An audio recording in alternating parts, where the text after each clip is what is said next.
This is the story of the people, studios, instruments and technology that have gone into making the music for the Royal Academy of Dance syllabus over the last 6 years. It was in 2007 that we started work on pre-primary and primary in dance, and the tarantella played on the violin that you can hear in the background is from that project. Since we started, we have used 8 grand pianos, 12 recording studios, over 100 musicians and several sound engineers. We've driven recording equipment into the depths of the English countryside and used every kind of building from concert halls to music colleges, recording studios, dance studios and even a couple of front rooms.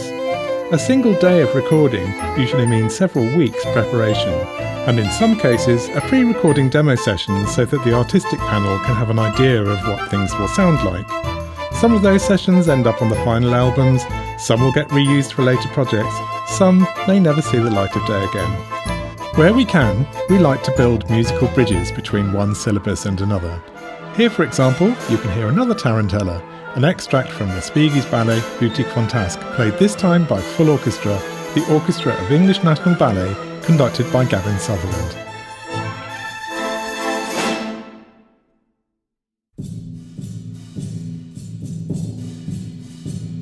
One of the great advantages of working with an orchestra is that it gives us the opportunity to create a rich variety of sound worlds for dance.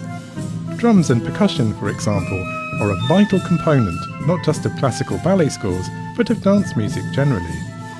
This piece, featuring the sounds of the timpani and tambourine, is the ballet music that Verdi composed in 1894 for a Paris production of his opera Otello.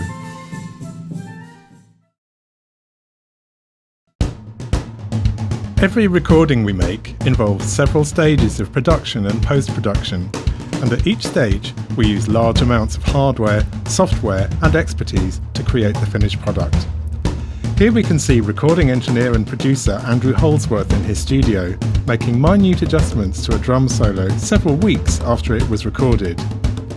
As it happens, Andrew was also the drummer in this recording, which was made at Razor Studios in London for the 2014 Grades 4 and 5 syllabus.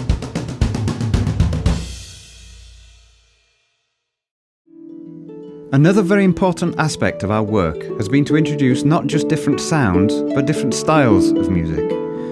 Folk music has found its way into ballet scores in the form of character dances. So when it came to making a DVD about learning character dance for grades 1 to 3, we wanted to give a flavour of the kind of music that those ballet scores refer to. Working with dance expert Valerie Sunderland and a group of musicians who are experts in the folk music of Central and Eastern Europe, we created a product that is a unique mix of traditional and contemporary folk music styles. When you hear some of these folk tunes alongside music from the classical repertoire, you can hear the musical threads that connect the two traditions. Here, for example, is a traditional folk tune from Ukraine, and now, just across the border, the middle part of the mazurka from Rimsky-Korsakov's opera Pan Voyevoda.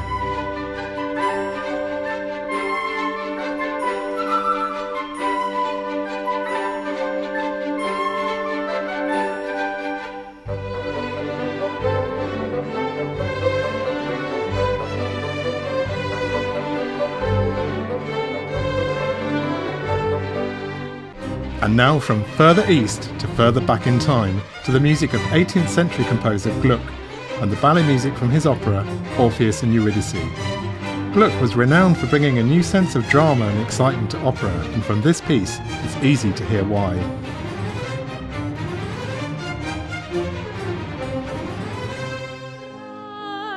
And so from opera to the next change of musical direction, the inclusion of the human voice, which in this case belongs to soprano Bryony Lang, singing the Welsh lullaby that is one of the musical choices for the adage in grade 3.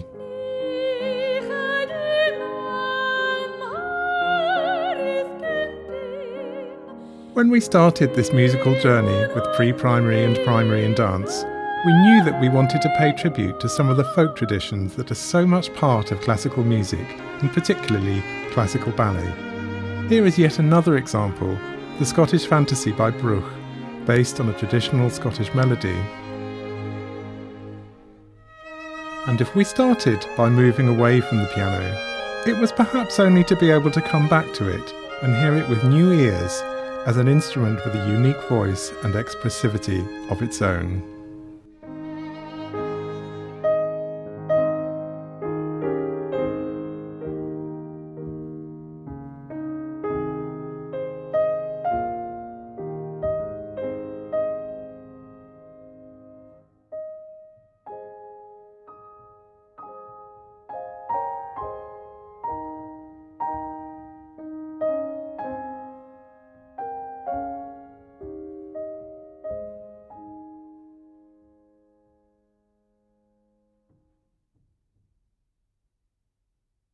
And of course, the journey isn't over yet.